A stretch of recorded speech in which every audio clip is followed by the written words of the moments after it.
Hey everybody, how's it going? Welcome to the No DQ live recap of Friday Night Smackdown for October the 23rd, 2020.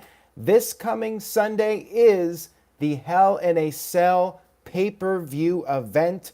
Shout out to everybody in the chat room for watching this live. Johnny Boy sent in a $5 super chat, first one of the evening. He says, that ending to SmackDown though. When is the last time we had a storyline this good? It's been a while, Johnny Boy, and I do agree. It was a very entertaining end to the show. Nice segment to lead in to the pay-per-view this Sunday. I will talk more about that in just a few minutes. Let's start at the beginning. We had the KO show, and by the way, this SmackDown was on FS1 instead of Fox because of the World Series. Probably going to be much lower viewership than usual. Last year, the SmackDown viewership on FS1 was way down. It was under 1 million viewers. It was quite the drop, and I suspect it will be a similar drop this year. But of course, WWE has their trusty YouTube channel, and I'm sure people will catch up one way or another. So we had the KO show. Owens was wearing a tie for this, and he brought out his guest, Daniel Bryan, who just recently returned.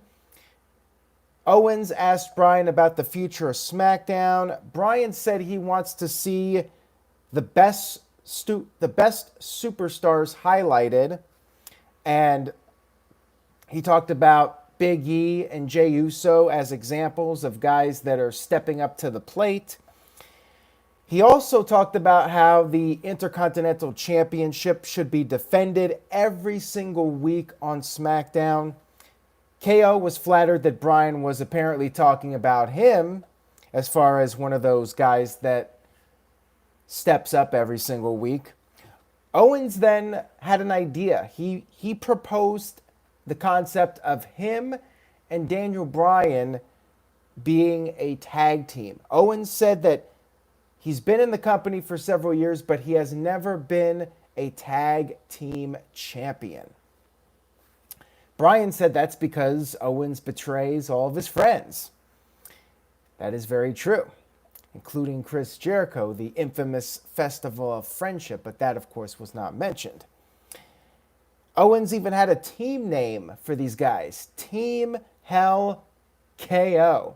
But, of course, Bryan had to point out that that would indicate the team is Kane and Kevin Owens. We had Bobby Roode, or Robert Roode, whatever you want to call him, and Dolph Ziggler come out. They talked about how they're the best tag team on the planet. Then we had the Street Profits come out, and then we had Shinsuke Nakamura and Cesaro come out. One of these segments where everybody comes out, big brawl, commercial break, and typical WWE, it gets turned into a tag team match because that's what WWE does. Holla, holla, holla, players. Tag team match, 8 men. Bryan had a hot start, but then he hurt his knee.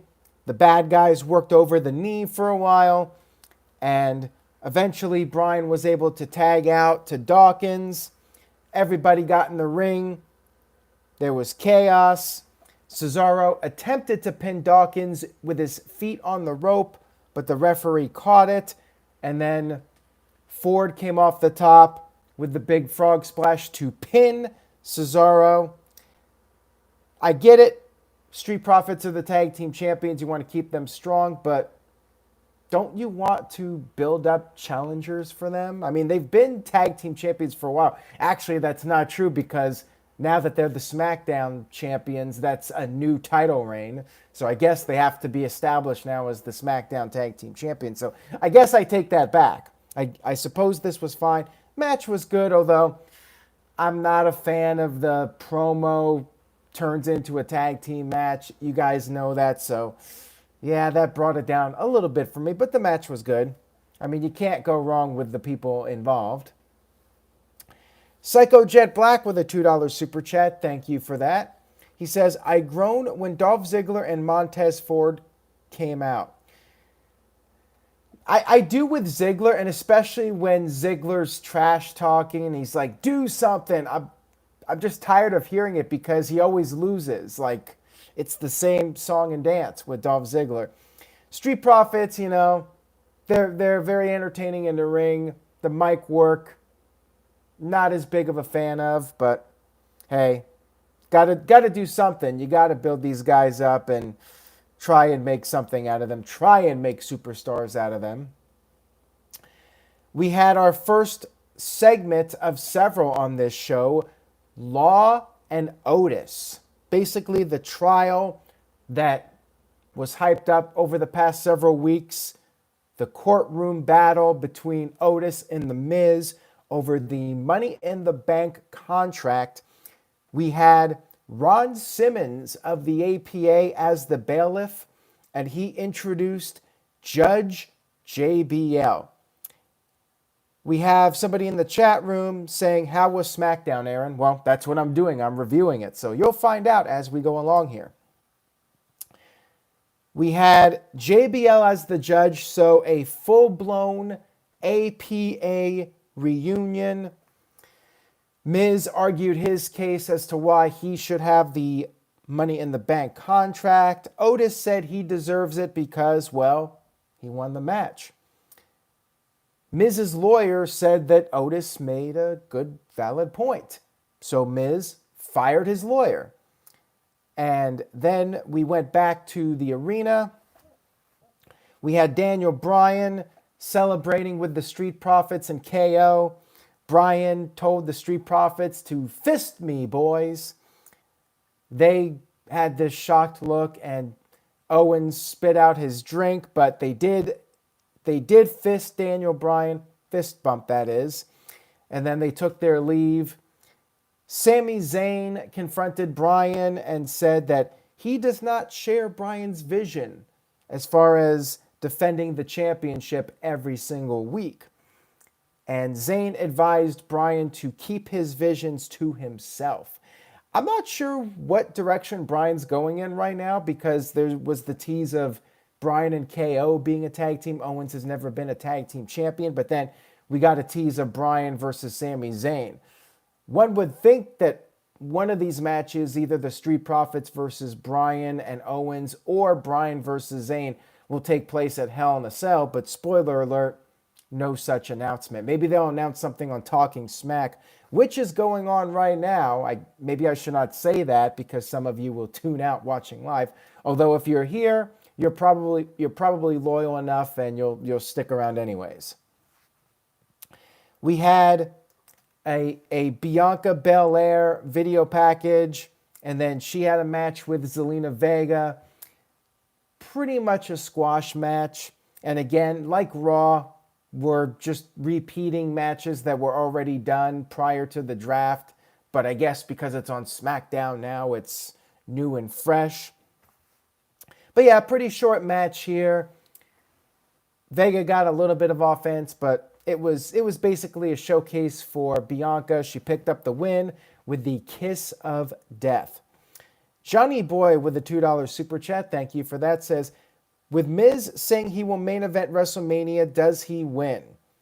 Johnny Boy jumping ahead, hashtag stick to the topic, Johnny. But I will talk about that more in detail here in just a few moments. Psycho Jet Black with the $2 super chat, thank you for that, says, is this leading to Kevin Owens, Daniel Bryan, and Sami Zayn triple threat match? Probably not, because I think the storyline here is that Owens wants to be a tag team champion. Thus, he's focusing on being in a tag team, not competing for the singles title. We had a video package for The Freak, and then we had Shorty G in the ring being interviewed about having a match with The Freak. Shorty said he's fed up. He did not get drafted. He had to pick a brand, and he said it's blatant disrespect, and thus he's calling out the biggest man in the back. He's going to prove that he belongs on SmackDown. We had The Freak come to the ring, and, pretty much a squash match. Lars Sullivan, The Freak, one with the freak accident. And then after the match, Shorty G was interviewed again, and he uttered the two words, "I quit." Shorty G quits. And there was a follow-up on this, so stay tuned. We had Seth Rollins backstage interviewed about his match with Murphy on SmackDown. That's right, WWE giving away Rollins versus Murphy after all this build-up on SmackDown. No hype for it. They didn't even announce it last week. They just, right on this show, oh, by the way, we're doing Rollins versus Murphy tonight. Not doing it in Hell in a Cell. They're doing it here. Anyways, Rollins just basically said that he's the Messiah and Murphy needs to understand his role, yada, yada, yada. Psycho Jet Black with the $2 super chat once again. I appreciate it. Says, "Hey, Aaron, did you know that Lars Sullivan is a freak?" No, I did not know that. I needed Michael Cole to tell me 30 times that Lars Sullivan is a freak. And I call him a freak because, like I said, Joan Ferguson from Wentworth is the freak as far as I'm concerned. Anyways, Shorty G was backstage being checked out by a medical personnel, and we had Adam Pearce show up, wanted to know what the deal is with Shorty G and him quitting. Shorty G said he does, in fact, quit being Shorty G. He said that he's going to go back to taking things seriously. He's not going to have this stupid nickname and be some kind of role model. He's going to start kicking ass and taking names as Chad Gable. Yes, Chad Gable is back. They're finally dropping this Shorty G gimmick. You know what would be really cool if we had Jason Jordan be able to wrestle again? If we could get American Alpha reunited, it very well could save Chad Gable's career. I still don't have confidence that Chad Gable as a singles will go very far, but if we had Jason Jordan return and American Alpha reunited, could extend Gable's run in WWE and give him some more longevity. We had Roman Reigns in his suite backstage. He had his dinner, this nice fancy feast, but he was not hungry. He pushed the dinner plates aside. And later on in the show, they were hyping up that Roman Reigns would announce the consequences for this upcoming Hell in a Cell match against Jey Uso. We had Bayley in the ring with her trusty steel chair, and she said that she's been interviewed throughout the week like 4 times, and people just want to ask about Sasha and why Bayley's not signing the contract. She said she's not afraid. She said it just comes down to Sasha does not deserve the match. And she said she's not going to sign. Sasha might as well burn the damn thing. This led to Sasha coming into the ring with the contract. Bayley tried to hit Sasha with the chair but missed. Sasha got a hold of the title. Bayley tried to get it. They had a brief tug of war. Sasha got the upper hand. Sasha grabbed the chair, wrapped it around the neck of Bayley, held her down, and basically forced Bayley to sign the contract, which Bayley did, and then Sasha held up the championship. I feel a little bit more confident now in my prediction that Bayley will retain the championship now because Sasha just looked too strong here. And, you know, you want her to look strong. And back in the day, this would pretty much be a guarantee the champ was retaining. Now it's not as much of a certainty, but my gut feeling is Bayley will somehow get out of the cell as champion. So I'm sticking with my prediction. Bayley will retain on Sunday. Let Sasha chase it just a little bit more. Maybe even save it for WrestleMania. Save the big moment when we have fans. If we do have fans, of course. We had another segment with Otis and Miz in court. John Morrison took the stand to represent the Miz. Then we had Rey Mysterio as a witness for Otis to put over Otis. Talked about how only one man walked out with that briefcase, and it was Otis. Rey Mysterio sure as hell did not walk out. He was thrown off the roof. So was Aleister Black. We then had a cameo appearance. Well, so what happened was Asuka took the stand, and of course nobody could understand her. And that's when we had Teddy Long. That's right, Teddy Long. I mentioned him earlier. Teddy Long made a cameo. He was the courtroom reporter, and he apparently understands Japanese. He understands Asuka at least, and he was able to write everything down and report on it. Good job, Teddy Long. Tucker took the stand, and Miz, who's now representing himself because he fired his lawyer, he cross-examined Tucker, talked about how Otis has neglected the contract. There was all this arguing. Ron told them to shut up, and JBL went to go consider the case. When we came back from commercial, JBL had his verdict, and it looked like he was going to rule in favor of Otis. However, Miz had a new piece of evidence. He had a briefcase. He handed it to JBL. JBL opened it. There was the $ sound effect. So basically, Miz bribed JBL. JBL ruled in favor of the Miz. And at Money in the Bank, there will be a match between Otis and the Miz with the Money in the Bank contract on the line. Shout out to Colin Andrew, who's in the chat room now. Johnny Boy says Trial of Bischoff was better, but this was still entertaining. I did like this. I was entertained by this, and I was hoping they would do a courtroom segment. It was very goofy and over the top, but hey, I liked Jericho and MJF, and I did like this. You know, I do like these segments. Psycho Jet Black with a $2 super chat says, have Miz win and cash in on Randy Orton or Drew McIntyre. All right, so I am going to give my prediction for this match. Since we already did our predictions video, I need to give my prediction for this. I 100% want the Miz to win. Otis, Money in the Bank, to me has been a huge flop. I want Miz to win it. However, I'm thinking WWE is going to keep it on Otis. I hate to say it, but I'm predicting Otis to win. I do not want Otis to keep Money in the Bank. I think Miz should have it 100%, but I don't think it's going to happen. I hope I'm wrong. This is one prediction where I so want to be wrong, even though I would like that point. I think, even though, yeah, I would like the point, but I think Otis is retaining his contract.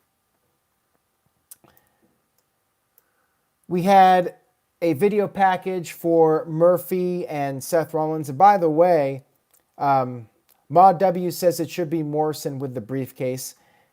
Yeah, that would be all right, although I'm fine with Miz having it. Miz is such a good promo, and Miz should be in a better position. I mean, so should Morrison, quite frankly. But yeah, I'm fine with Miz having it again. Why not? But anything's better than Otis, really, at this point. So we had a video package for Murphy and Seth Rollins. We had this match between them, which was pretty lengthy. We had Aaliyah watching backstage.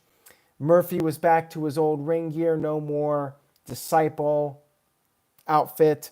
And Rollins did his shtick where he yelled that he's the Messiah and Murphy is the disciple. Pretty back and forth match here. Murphy made a comeback and did this big dive and a Meteora, but he hurt his shoulder, which Rollins worked on later in the match. Aaliyah was shown in the back getting concerned. Rey Mysterio and Dominic did not want Aaliyah watching the match. They wanted her to just leave and not get invested in it. Murphy managed to make another comeback after Rollins slapped him, but that was short-lived. Rollins hit a Falcon Arrow for a near fall. He went for a curb stomp, but he missed. Murphy tried to put away Rollins, but Rollins finally did connect with the curb stomp and picked up the victory over a very game Murphy. I was thinking Murphy would beat Rollins and Rollins would leave and take a hiatus. I mean, that could still end up being what happens, and they do a rematch, you know. You know how WWE is with the rematches. You would think that Rollins will take off a little bit of time once Becky Lynch gives birth, which is going to be probably less than 2 months now. So one would think that Rollins is going to put over somebody and take a little bit of a break, maybe until the Royal Rumble. I still think the Messiah gimmick should be dropped next year once Rollins comes back. Or, I mean, he might not even take much time off, but if he does, I say drop the gimmick and come back as a babyface. Psycho Jet Black with a $2 super chat says, I'm starting to think that Rollins will not leave. I mean, he might stick around, but I would think that he would want to take a little bit of time off for the birth of his child, his first child. But yeah, match was really good. I definitely recommend checking it out. It was a pay-per-view quality match. Really solid stuff from those two. And I am a little surprised it wasn't on the pay-per-view. But again, if it means we get a shorter pay-per-view, then whatever at this point. After the match, we had Rollins with a kendo stick. He started using it on Murphy, and Aaliyah ran down and shielded Murphy. Dominic came down and he got attacked by Rollins. Rey Mysterio ran down with a chair. Rollins took his leave, and there was some dissension amongst the Mysterio family. The tensions continued to build between them. And then we had our main event segment. We had a recap of Roman Reigns and Braun Strowman from last week and everything that went down post-match with Jey Uso. Reigns came down to the ring to announce the consequences for the Hell in a Cell match. Then it pretty much immediately cut to the suite where we had Jey Uso wearing a face covering so we could not see his face. He was talking about how Reigns has changed. He has lost his connection with himself and his family. And he said, don't take my word for it. Ask my brother Jey. And he took off the mask, and it was actually Jimmy Uso who was in the suite. And Jey was in the ring. He attacked Roman Reigns. A little bit of twin magic with the Usos. He beat the crap out of Reigns. He did the frog splash off the top, the Uso splash. And then he walked up the stage. Jimmy was there. The Usos reunited.